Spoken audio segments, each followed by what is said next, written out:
The result was that the Christians were satisfied with the new regime and openly admitted that they preferred the rule of the Moors to that of the Franks and Goths. So the Moorish rule was better.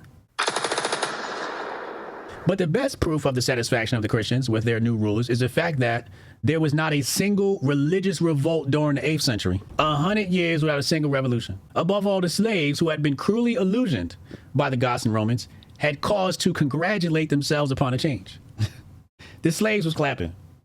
Slavery is a very mild and humane institution in the hands of a good Mohammedan.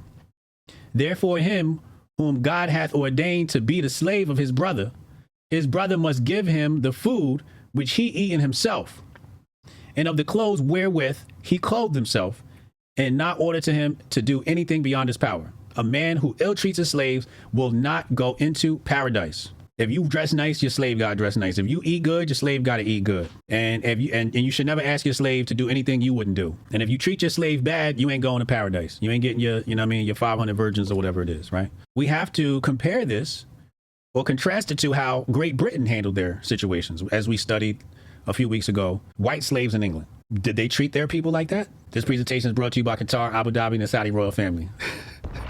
Well, wait a second. This is 8th century. This is 9th century. This is like 8th, 9th century. So, you know, we're not getting into the barbaric parts of Mohammedan slavery yet. That comes later. That comes later when you get a change of rule. There is no more commendable action in Mohammedan morals than to free slaves. And such enfranchisement is enjoined by the Prophet, especially as an atonement for an undeserved blow or other injustice. So that's another thing. This is like, you know, at that time period in Africa, slavery was just a different type of practice. Slaves of Christians, instead of being hopelessly condemned to servitude for all their lives, were now provided with the simplest possible road to freedom.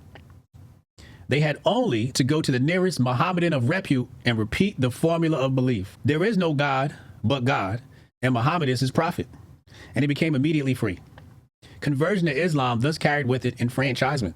And it is no wonder that we find Spanish slaves hastening to profess the new faith and thus to become free men. So in order to get free, you just have to, you know, bow down to the God, and thee are free.